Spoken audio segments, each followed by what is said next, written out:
Nothing comes close to the golden coast. Welcome back to another episode of Raw Built, where we occasionally do the Katy Perry cover hour here. So today we're going to be talking about all of the different Airbnb categories, an abridged version of the categories, and ranking them based on the profitability of how much money that you're going to be making were you to invest in a property within these different categories. And just really quick, if you don't know what I mean by Airbnb categories, they recently redesigned their website. I did a whole video on this, but if you go to the very top of the Airbnb homepage, they basically break up all the different listings on their website into categories like beach homes, cabin homes, oh my god homes, which are like architectural anomalies, earth homes, luxe homes, lakefront homes, campers, you get it, right? And so also I want to talk about the tier system here and how we're going to be evaluating these different categories, because there's a lot of money on the line. You know, if you're thinking about investing in these different properties, there has to be somewhat of an official and objective way of judging these different categories. So the least profitable Airbnb category here is going to be, I left my wallet, on home? No, typo, at home. That's how low this category is. I left my wallet at home. Can you spot me? This means that the Airbnb is not going to make you that much money, and you're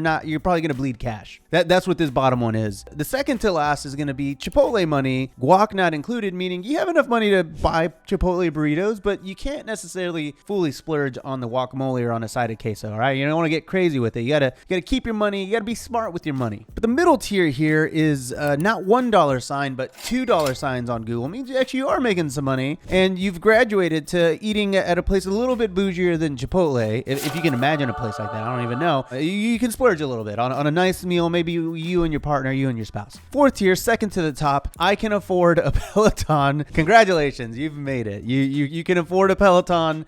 Good for you. And then the top tier, the God mode tier, like if you invest in this property, you actually have a Chipotle in your house, like Richie Rich style, like that. You're just printing money. It almost feels illegal. So that's a quick sum up of the rankings. All right. So first one here, very quintessential Airbnb. It's a cabin. All right. If you own a cabin, you're just going to make a lot of money. I think it's safe to say that you're going to be able to buy a nice meal out with your partner, with your spouse. Cabins always make really good money in all parts of the country. The Smoky Mountains, I've got a cabin there. I've got 2 cabins in West Virginia. Those do pretty well. I know a ton of people who own 2, 3, 4, 5 cabins in the Smoky Mountains, because that is the most visited national park in the country. And they make 6 figures, multiple 6 figures with all of their different cabins. They cash flow like monsters. So tentatively, since I don't really have a frame of reference, I'm going to place that like right in the middle. You're doing well if you have a cabin. Assuming that the cabin makes sense for the city, right? You don't want a cabin in the middle of Houston, Texas. That doesn't make any sense. But a cabin near a national park, A-okay. All right. Next, an apartment, like an apartment complex or a condo. I'd imagine that this is like rental arbitrage. So I'm going to put that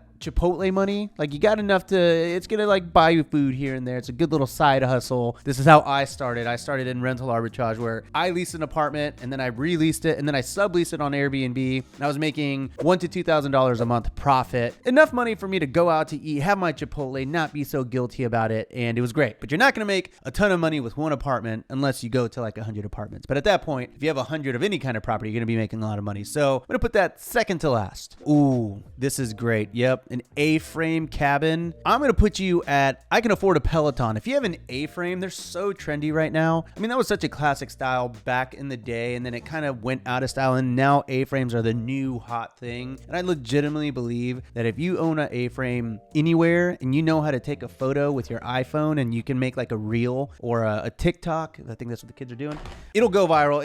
You'll get booked. I don't know anybody that owns A-frames that aren't absolutely crushing it. I have a tiny A-frame off-grid in Arizona that's absolutely crushing it. It's booked at all times of the year. I mean, honestly, if you had this A-frame, you probably would have a Chipotle in your house, but we're gonna slot it in at the Peloton level. Let's see what else we got. Ooh, I'm gonna get, this is a beach home. Yeah, I'm going to put this at $2 signs on Google, because beach houses can make a lot of money. If you're thinking about getting into the whole beach house thing, like, congratulations, that's cool. That's a dream of mine. I'd love to own a beach house, but the problem with beach houses is that they're insanely seasonal. And so I have a couple of friends that actually own beach houses in Gulf Shores, Alabama, and I think that I want to say they gross like $90,000, maybe $100,000, but they said that 90% of it came from the months of like May to August. So you make a lot of money. You feel like you can have a Chipotle in your house for 3 months out of the year, especially if you close in May and you are just raking it in for those 3 months. You're going to be like, oh my God, I'm making so much money. And then September comes around and you're like, oh, I'm poor. I left my wallet at home. Can you please spot me? So I think this goes right in the middle. All right. It's very seasonal. You're going to make money for some parts of the year, but you're not always going to be making money. So that'll end up being a wash and being a good return,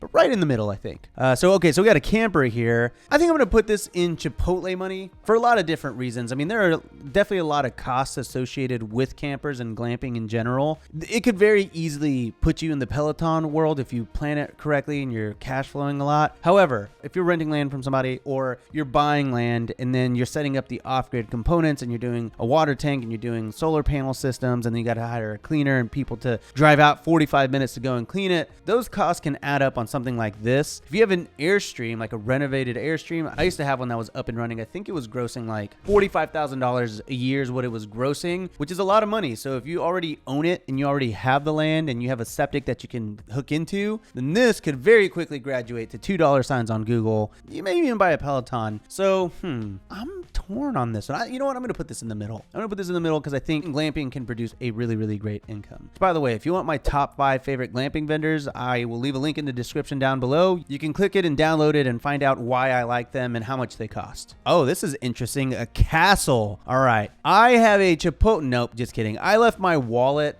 on home. Can you spot me? Yeah. I'm not super convinced that that's going to be profitable, mostly because castles are typically on giant estates, like middle of nowhere in the country. You probably don't even own the land. The king owns the land. You just own the concept of the land. And they're like 10,000 square feet. You're gonna literally spend what you make on Airbnb on cleaning, and then if they're made out of cobblestone and brick and whatever, if it's truly like a 200-year-old castle, the upkeep and the contracting and the handiwork that's needed to make it shine. Yeah, no, I think you're gonna bleed money on that one. I don't know for sure, but my guess is you're gonna regret buying a castle. Ooh, oh great, love these tree houses. I have a Chipotle in my house. I have never met a treehouse owner that A, regretted owning a treehouse, and B, didn't have a Chipotle in their house. Like literally, if you own a treehouse, you are guaranteed to print cash. I have been wanting a treehouse for so long, but I am building a tiny treehouse village in Gatlinburg, Tennessee. I have a whole series on this. Go check that out if you want to. But yeah, I think these are really crazy because you can get into a treehouse for anywhere from like 50. I mean, the sky's the limit here, $50,000 to $500,000. But I have seen tree houses make anywhere from $100,000 to like $300K. So even if it was a $500,000 tree house, if you're making $300,000 a year gross on Airbnb, that ROI, that cash on cash return, you could have it paid off in 2, 3, 4 years, which is amazing. And then you have a tree house. All right, what else we got? Oh, okay. This is a good one. Luxury real estate. I am going to put luxury real estate right now. I'm going to put it on I can afford a Peloton. You would think that luxury real estate would be the top tier. It might be. We bought this $3.25 million Spanish mansion, 6,000 square feet in Scottsdale, Arizona, and we bought it in the dead season and charging anywhere from like $500 to $1,200 a night. However, as we head into October, November, December, those nightly minimums are going to shoot up to anywhere from $1,700 to $2,200 a night, and we will finally be like seriously cash flowing on this. But here's the deal. When you have a 5-acre, 6,000 square foot Spanish mansion, there are a lot of costs that you have to keep in mind. Landscaping is a huge one. 5 acres, landscaping on 5 acres costs us a lot of money. The pool upkeep on this place has an amazing pool. It's amazing. It's an absolute sanctuary, but keeping up a pool like this takes a lot of time and effort, and we're always sending the pool guy out. And then also it's 6,000 square feet and it was built in like 1990 and it breaks all the time. And we're always sending a handyman out there. And because we are in Scottsdale and not in Phoenix, we pay the Scottsdale tax, which basically means that when we send out a vendor or a contractor, they just upcharge us because, yeah, they can. For example, we needed a new toilet and 3 separate people came out and quoted us, guys, $800 to swap the toilet. Crazy. It's a $150 job max. All right, so let's just take a very quick pause right here. The wheels are probably turning. You're probably thinking like, I would love to try this out. I have no idea where to get started. I'm so scared. How can I learn to do it? And let me tell you, there's an awesome thing called Host Camp, which is my 12-month mentorship program where I teach you everything you need to know about how to start and run your Airbnb business. I teach you how to design it, how to operate it, how to automate it, how to delegate it, how to find and analyze markets, how to analyze individual deals. I I often have my CPA come on and give seminars on the tax side of Airbnbs. I really teach you everything you need to know. And you know what's really cool? I'm talking about all these different categories here and stuff, but here's the cool thing is that my students have launched hundreds of listings across the country, which is so cool. It's so cool to see this little map populating every single day and seeing people just pursuing their dreams and actually crushing it. So if you want to learn more about HostCamp and make it onto this map, feel free to book a free call with my team over at hostcamp.com. Anyway, back to it. Ooh, this is good. All right. I'm going to put, this is a tiny home. This is my tiny home. This tiny home does print money for me. Not enough to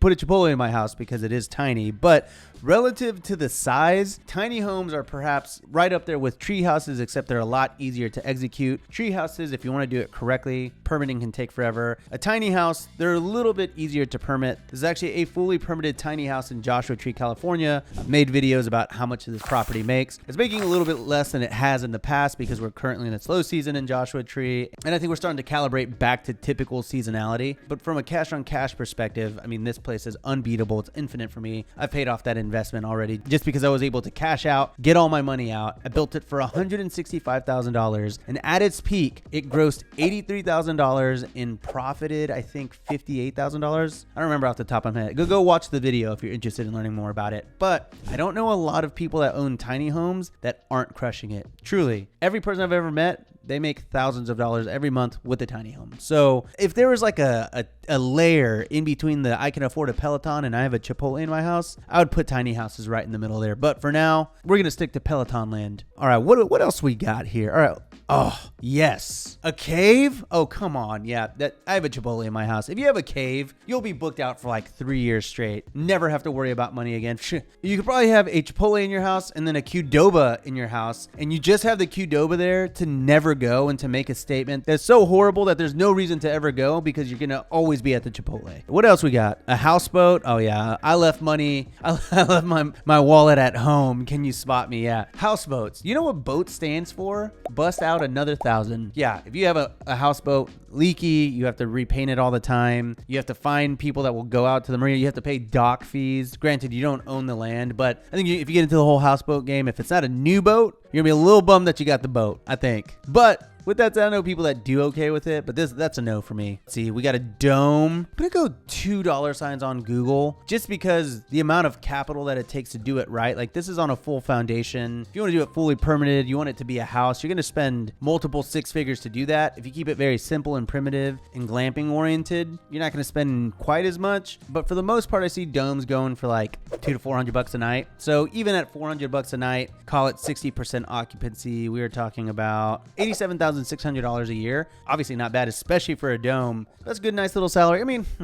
you could probably afford a Peloton, but no. I want to keep this as even keeled as possible. All right, what else we got? Oh, an oh my God listing. All right, so oh my God listings, I said this earlier. They're architectural anomalies, and this basically means that they're super weird, quirky, wacky homes that are super imaginative. And honestly, I'm surprised that I said imaginative correctly the first time. I always mess up on that word. But they're always really cool concepts. So I think if you have one of these, again, you're going to be booked out in perpetuity, much like the cave. I think you'll be able to afford a Chipotle in your house. Congratulations, you've arrived. You can get guac at any time, and you won't have to pay for it because you already paid for the franchise fees. Lake house. Yeah, so this is going to be much like a beach house. I would even put it maybe a little bit less. No, yeah, because a beach house, I think you make more money with the beach house, but with the lake house, I would say it's more seasonal than a beach house because a beach house, even whenever you're not in prime beach season, you might still go and rent the house just so that you have like the environment. Whereas a lake house, you really aren't going to go to the lake house any time of the year except when you can actually get in the water. That's my opinion. I know I've already upset a lot of people, so I apologize. And then lastly, we've got a yurt. Yeah, you know, my yurt really crushed it when I was operating it. I think our first year operating our yurt, we grossed $87,000. The yurt itself was $20,000. We spent $20,000 on the deck, and then about another $10,000 on like furnishings and stuff like that. So I think all in, we were in like 55. We grossed $87,000. So we actually turned a profit. The cash on cash on that was like 150% or something like that. That is